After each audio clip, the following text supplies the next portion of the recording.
الله مخلصا له الدين. السلام عليكم ورحمة الله وبركاته. وعليكم السلام.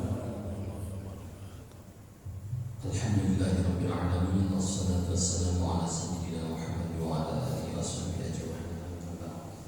رب اشرح لي صدري ويسر لي أمري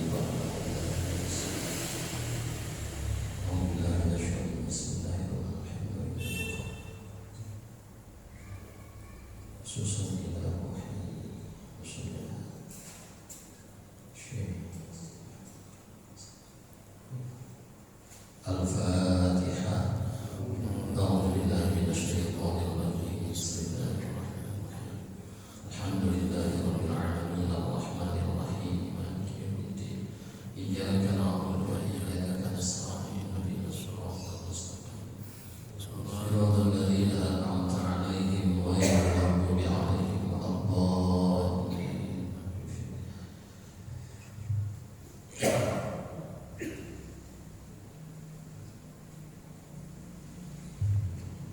Para jemaah sekalian, alhamdulillah pada malam hari ini kita bisa berwajah kembali untuk talabul ilmi, mengisi waktu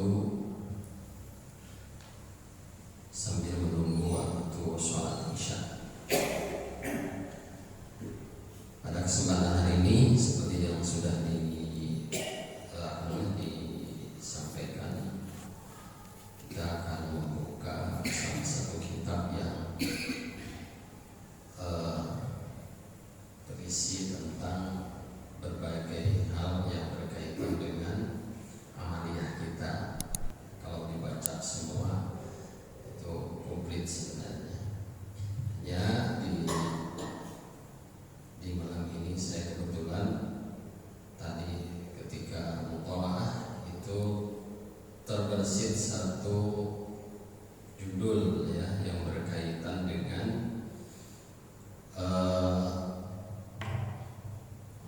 ibadah kita atau sholat kita ya. Di dalam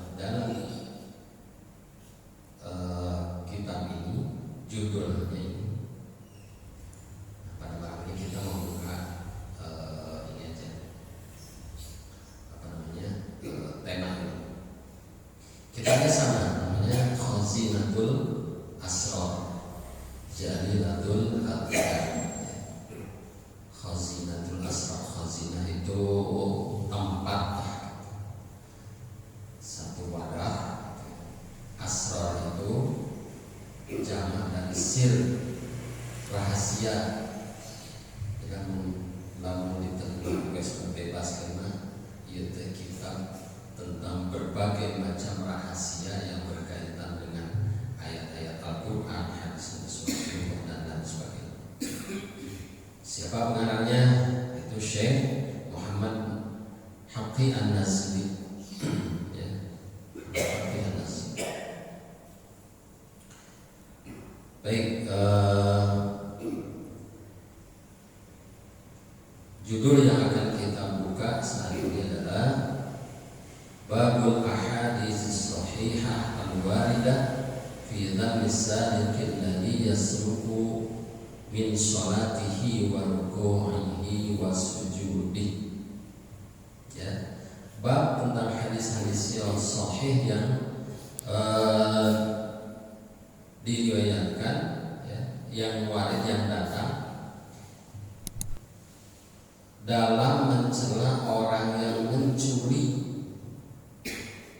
apa?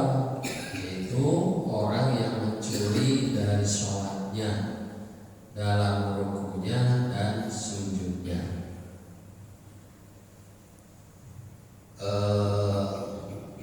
Sebenarnya ada tujuannya gitu ya. Kita membaca ini ada tujuan. Ya, mudah-mudahan nanti bisa sampai.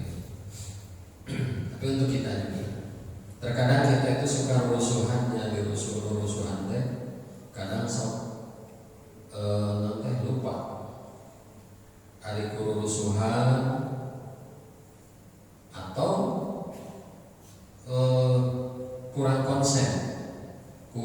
konsentrasi sehingga ini semoga tidak termasuk kepada orang yang di sini alladzi yasruqu min sholatihi wa ruku'ihi wa sujudihi. Ya. Hadis pertama saya bacakan. Wa akhraja Malik wa Ahmad, diriwayatkan dari Imam Malik wa Ahmad. Imam Malik bin Anas. Malik bin Anas itu ya Imam Malik, pendiri mazhab Malikiyah. Ya, Malik bin Anas. Kalau sahabat dibalik, kalau Anas itu kalau sahabat itu Anas bin Malik. Kalau Malik bin Anas itu perawi atau perawi namanya salah satu perawi hadis. Kemudian juga menulis Malik bin Anas itu menulis Al-Muwatta, pengarang kitab Al-Muwatta, gurunya Imam Syafi'i. Wa Ahmad Imam Ahmad bin Hanbal, pendiri mazhab Hanabilah. Ya, Hambali, Imam Hambali atau Hanabilah. Ad-Darimi dan Imam Ad-Darimi, salah satu perawi hadis juga. An Nu'man ini adalah sahabat. Langsung ke sahabat. Ya. Yang dimaksud ini kalau yang sudah dijelaskan. Jadi beberapa riwayat ya langsung ke sahabat karena ini bukan kitab hadis. Kalau kitab hadis lengkap dari perawi sampai ke sahabat. Kalau kita ingin tahu an-nya dari hadis siapa, itu harus di dalam kitab khusus, kitab hadis. Kalau kitab fikih atau kitab seperti ini kutipan-kutipan, rangkuman-rangkuman itu tidak disebutkan, biasa langsung aja dari perawi langsung ke sahabat. Ya. An Nu'man bin Murrah radhiyallahu anhu anna Rasulullah sallallahu alaihi wasallam qala ma tawaruna fi syaribi waz-zani was-sadaqi wa dhalika qabla an tanazzala fihi al-hudud qalu Allah wa rasuluhu a'lam qala hunna fawahish wa fihinna 'uqubatun wa asl as-silqa alladhi yasruqu min sholatihi qalu wa kaifa yasruqu min sholatihi ya Rasulullah qala la yutimmu ruku'aha wa la sujudaha. Ini yang harus kita bawahi, dari garis bawahi bahwa meminum minuman keras, minuman khamar ya, zina dan pencuri adalah hunna fawahish, perbuatan keji. Lalu di antaranya itu as-sarif itu ada juga, dan bagi yang fawahish ini hukuman wa aswaqus sirqatu, dan seburuk-buruknya mencuri. Yang harus kita garis bawahi. Alladzi yasruqu min sholatihi adalah orang yang mencuri dari salatnya.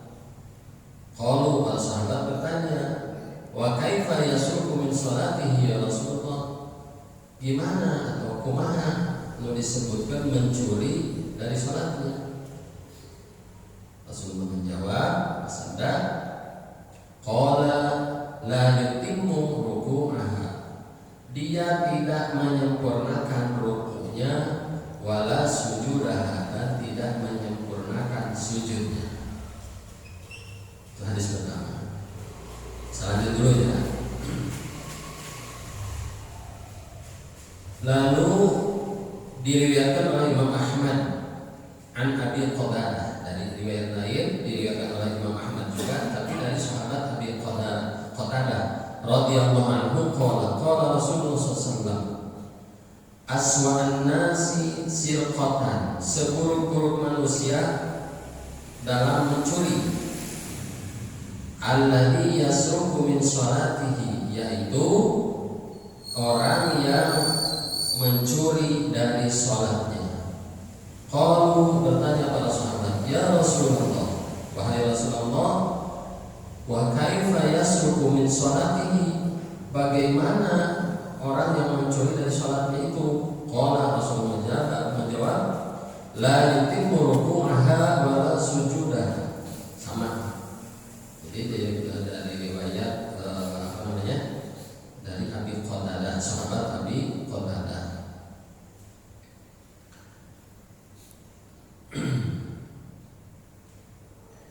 Kemudian hadis yang terakhir saya baca ya, yang terakhir. Masih banyak tapi 3 hadis saja saya baca. Akhrajal Bukhari, meriwayatkan Imam Bukhari an Abi Hurairah radhiyallahu anhu, dari Abi Hurairah radhiyallahu anhu, anna Nabiyya sallallahu alaihi wasallam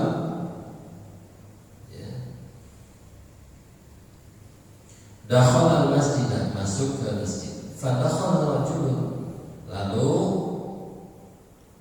masuk seorang laki-laki. Fa shalla, kemudian dia salat. Tsumma jaa, setelah salat itu jaa, kemudian dia datang menghadap Rasulullah. Fa sallama ala Nabi sallallahu, kemudian mengucap salam atau musyafahah ya. Assalamu, mengucap salam, assalamualaikum. Faradda alaihi salam, lalu Rasulullah menjawab, waalaikumsalam. Faqala, lalu Rasulullah berkata, irji' fasalli, balik deui bersalat, kata Rasulullah. Fa innaka lam tusalli, sebab maneh can salat. Salat, kemudian orang itu salat lagi. Tsumma jaa, kemudian kembali menghadap Rasulullah wasallam dan mengucap salam. Faqala, Rasulullah menjawab, irji' fa innaka lam tusalli, balik deui sebab maneh can salat. Salasan, sampai ke 3 kali. Faqala walladzi ba'atsaka bil haqqi ma ahsana ghairu, demi zat yang mengutusmu dengan kebenaran.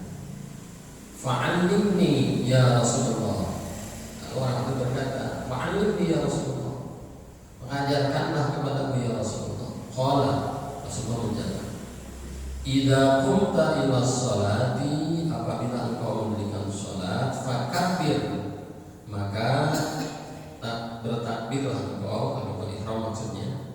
Summa qra' ma tayassara, kemudian membaca itu Fatihah dan surat sedikit dari ayat Al-Quran yang lain. Ma tayassara ma'ak minal Qur'ani. Summa kemudian ruku, hatta tatma'inna, sehingga tatma'inna itu tumakninah roki'an, posisi rukunya, harus benar-benar roki'an. Summa kemudian berdirilah ya, hatta ta'tadila, sehingga yang tidak itu tegak lurus.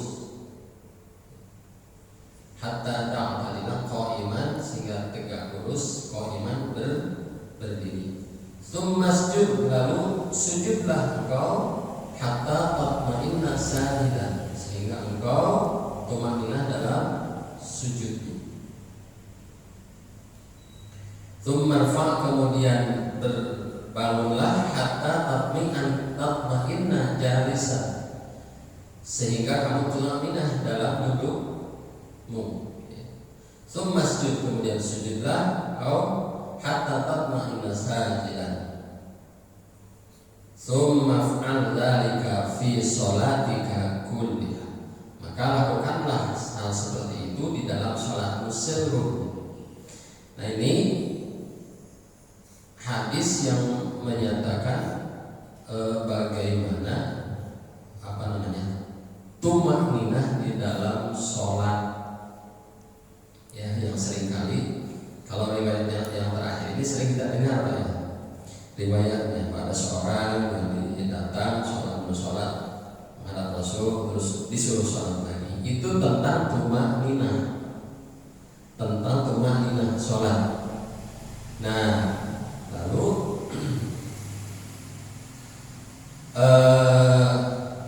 bagaimana atau tumaninah apa saja? Makanya dalam fikih sholat itu ada yang rukun sholat itu ada yang 13, ada yang 17. Ya, kalau yang 13 tumaninah itu disatukan. Jadi waktu tumaninah itu fi kullin, tumaninah pada setiap rukun. Kalau yang 17 menyebutkan satu persatu, ruku, kemudian tumaninah, terus rukun berikutnya i'tidal, sebutkan lagi tumaninah, kemudian sujud, sebutkan lagi tumaninah. Nah, itulah yang disebut yang membedakannya. Sebetulnya sama saja. Ada yang 13, ada yang 17, itu di dalam mazhab Syafi'i itu sama saja, gitu ya. Sekarang lalu batasannya tumaninah itu seperti apa? Tumaninah itu definisinya adalah sukun nun, ya, ada sukun, ada sukunun. Kalau sukunun itu diam tapi dari berbicara, itu sukut. Uskut, jepet. Kalau uskut jepet. Tapi kalau cicing uskun. Nah, tumaninah itu sukunun ba'da taharruk, diam setelah melakukan perubahan. Jadi setelah berubah ya, lalu setelah berubah ya sukunun ba'da taharruk. Ya, misalnya ruku, Allahu akbar, diam dulu.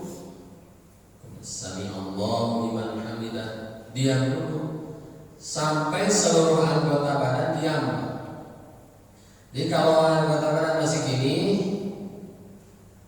Sami Allahu liman hamidah, ya masih gini, itu belum tumaninah, belum diam, ya masih bergerak, ya. Jadi kalau itu termasuk rukun, kan setiap rukun harus tumaninah. Kalau tidak tumaninah nanti kurang rukun. Ada sih yang bilang begini, kan sholat mah penting mah tutup orang, sholat jadi bersulit untuk haris. Tapi kan tetap ada aturannya, ada fikihnya. Jadi itu nggak bisa asal murah gitu, ya. Untuk orang terus sholat ya jungkang bungkul gitu, ya apa bedanya dengan gerakan yang lain? Jadi, nah, lamanya selama apa? Jadi dikatakan tumaninah diam itu kira-kira bacaan subhanallah 1 kali. Jadi lama subhanallah kan cuma sekian detik lah. Sekian detik dia subhanallah. Makanya ketika ruku kita disunahkan baca subhanallah atau subhana rabbiyal azim wa bihamdihi subhana rabbiyal azim atau subhana rabbiyal azim ruku 3 kali sunnah. Itu sunnah.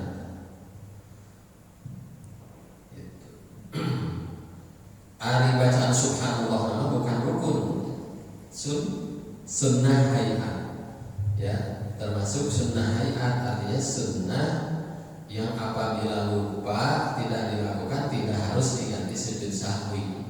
Misalnya lamun baca subhanallah kita sah sholat, penting mah cicing rukun.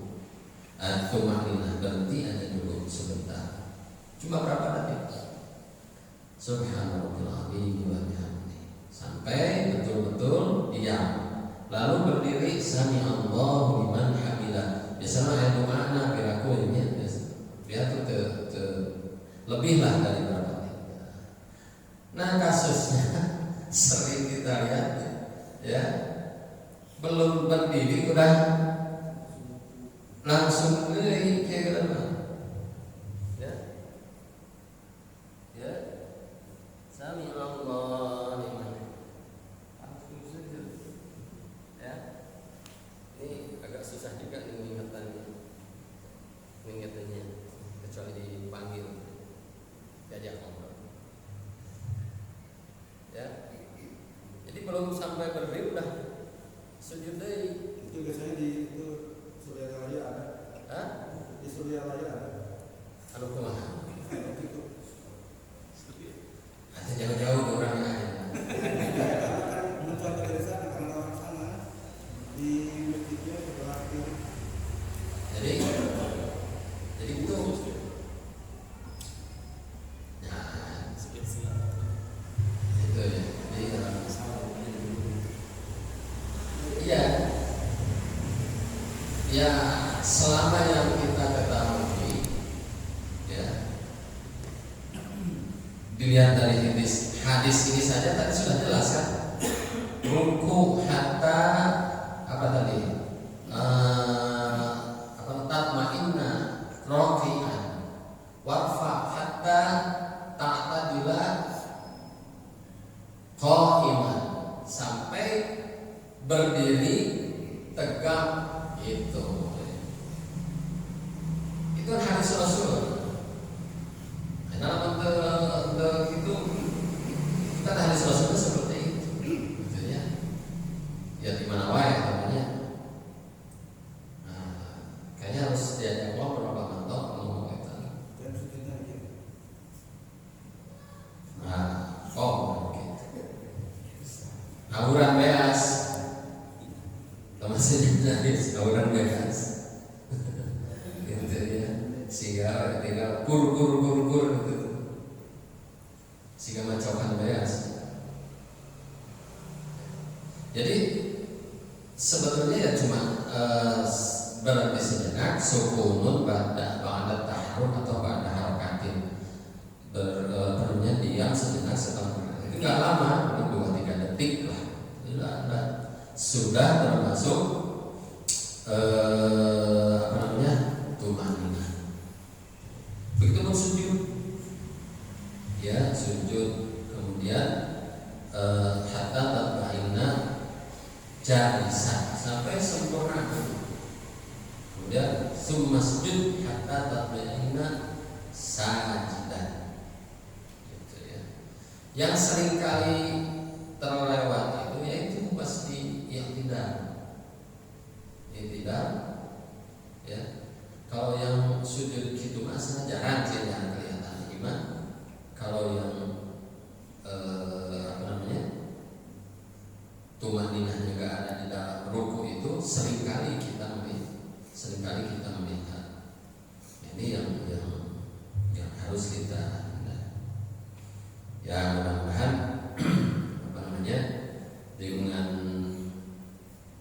dengan begini hadisnya sudah jelas, kemudian di dalam fikihnya juga sudah dijelaskan bahwa itu ruku atau tumakninah itu adalah salah satu rukun dari rukun-rukun sholat. Sementara rukun sholat itu kan intinya sholat, ada sesuatu yang wajib dilakukan dan itu termasuk intinya sholat. Beda dengan syarat. Kalau syarat itu ada sesuatu yang wajib dilakukan dan tidak sah sholat apabila tanpa syarat itu, tetapi di luar sholat. Seperti apa Pak? Menghadap kiblat, menutup aurat, terus suci dari hadas dan najis, itu kan di luar sholat. Tapi kalau rukun itu sesuatu yang wajib dilakukan, ya, dan tidak sah sholat tanpa itu, dan itu termasuk inti sholatnya, termasuk inti dalam sholat. dalam sholat itu ada rukun, ada sunnah. Sunnah itu kalau dikatakan sunnah itu sunnah abad gitu ya tulisnya. Kemudian ada sunnah hayat. Ini yang harus kita tahu juga. Di dalam sholat itu ada rukun, ada sunnah abad, ada sunnah hayat. Kalau rukun tadi ketika sesuatu itu wajib dilakukan, ya rukun itu. Kemudian lupa, maka dia harus segera misalnya ketika berdiri, ya sudah berdiri, ujung-ujung sujud lupa, lupa ruku misalnya, aduh jangan ruku, berdiri aja langsung ruku, gitu. Karena kalau rukun itu segera melakukan, atau nanti misalnya keburu sujud atau sujud kedua udah selesai, jadi ingat-ingat kok belum ruku ya, tadi kayak nggak ruku, sanksi ya sudah lanjutkan saja, cuma yang tadi jangan dihitung 1 rakaat, jangan dihitung sempurna 1 rakaat, jangan dibatalkan. Jadi tinggal berdiri, ulangi rakaat yang tadi tertinggal dulu. Nah sekarang kalau yang bukan rukun apa? Kalau sunnah abad itu, ya. Sekarang rukun dulu ya, yang sunnah ini. Rukun itu yang pertama niat, sudah dijelaskannya. Niat di dalam hati, bukan usolli fardhu zuhur, pertama mengucapkannya. Talaffuz bin niat hukumnya sunnah. Untuk apa? Untuk menguatkan hati. Nah, yang di dalam yang termasuk rukun itu adalah karena niat itu rukun qalbi, rukun hati.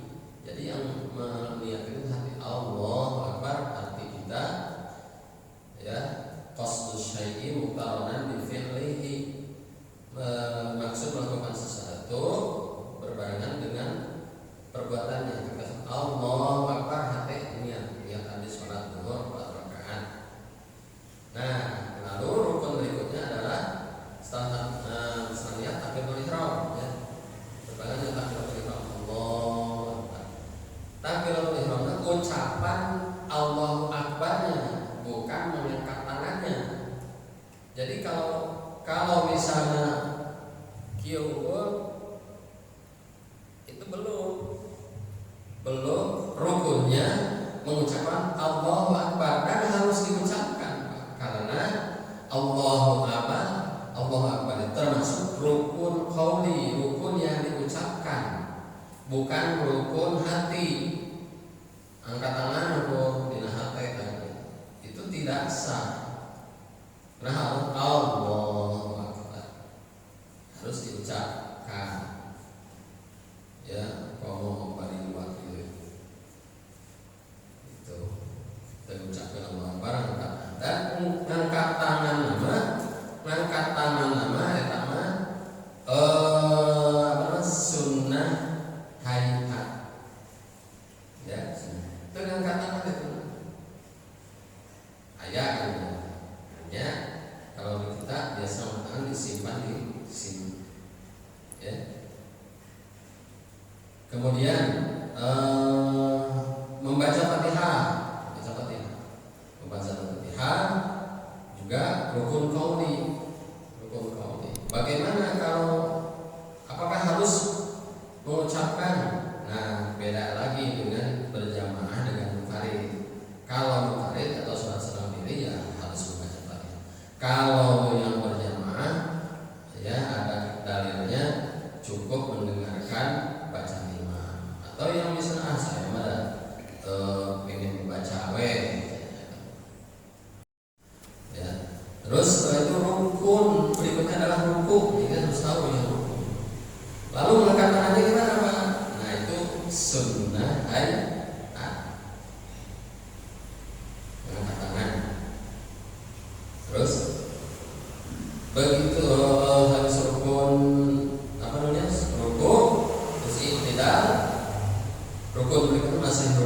kedua sujud. Membaca tasbihnya sunnah. Membaca tasbihnya sunnah ayat. Kemudian sujud rukunnya, terus duduk di antara dua sujud. Bacaan semuanya adalah sunnah, kecuali nanti yang bacaannya rukun itu tasyahud, ya, dari at-tahiyyatu mubarakatuh shalawat thayyibatu lillah asyhadu an la ilaha illallah wa asyhadu anna muhammadar rasulullah. Itu tasyahud. Lalu yang kedua membaca sholawat, Allahumma sholli ala sayyidina Muhammad wa ala ali sayyidina Muhammad, atau Allahumma sholli ala Muhammad wa ala ali Muhammad. Nah, lengkap lagi sampai selesai sholawat Ibrahimiyah. Karena kalau di dalam musafir, barang siapa yang bersalawat kepadaku tapi tidak bersalawat kepada keluargaku, eta teh makruh. Jadi Allahumma sholli ala sayyidina Muhammad wa ala ali sayyidina Muhammad. Kemudian rukun qauli atau rukun yang harus diucapkan yang terakhir adalah taslim, salam. Assalamualaikum. Yang pertama, assalamualaikum. Hati-hati, assalamualaikum itu ada alif lamnya dengan assalamualaikum. Tapi harus assalamualaikum warahmatullahi wabarakatuh. Ada alif lamnya. Assalamualaikum warahmatullahi wabarakatuh. Lalu assalamualaikum. Nah, yang rukun itu salam yang baru.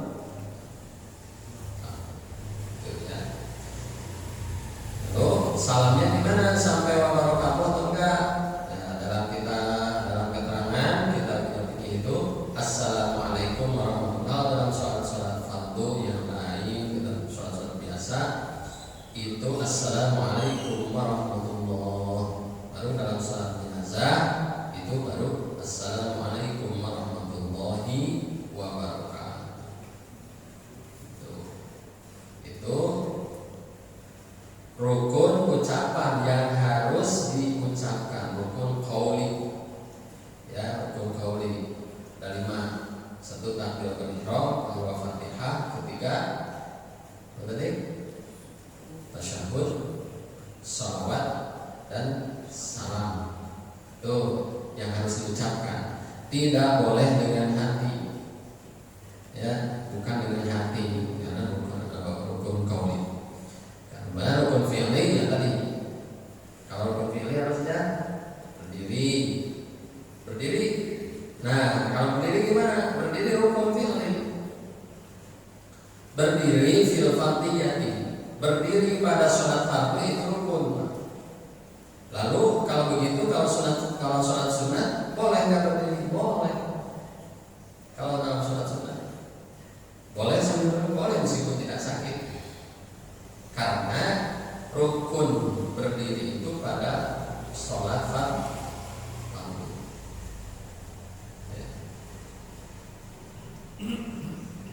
Tarawih misalnya berdiri sambil duduk misalnya. Boleh semuanya, hanya beda. Itu nanti pahalanya beda. Berdiri mau duduk beda. Kalau menjawab di pondil misalnya hanya secara fikih boleh, karena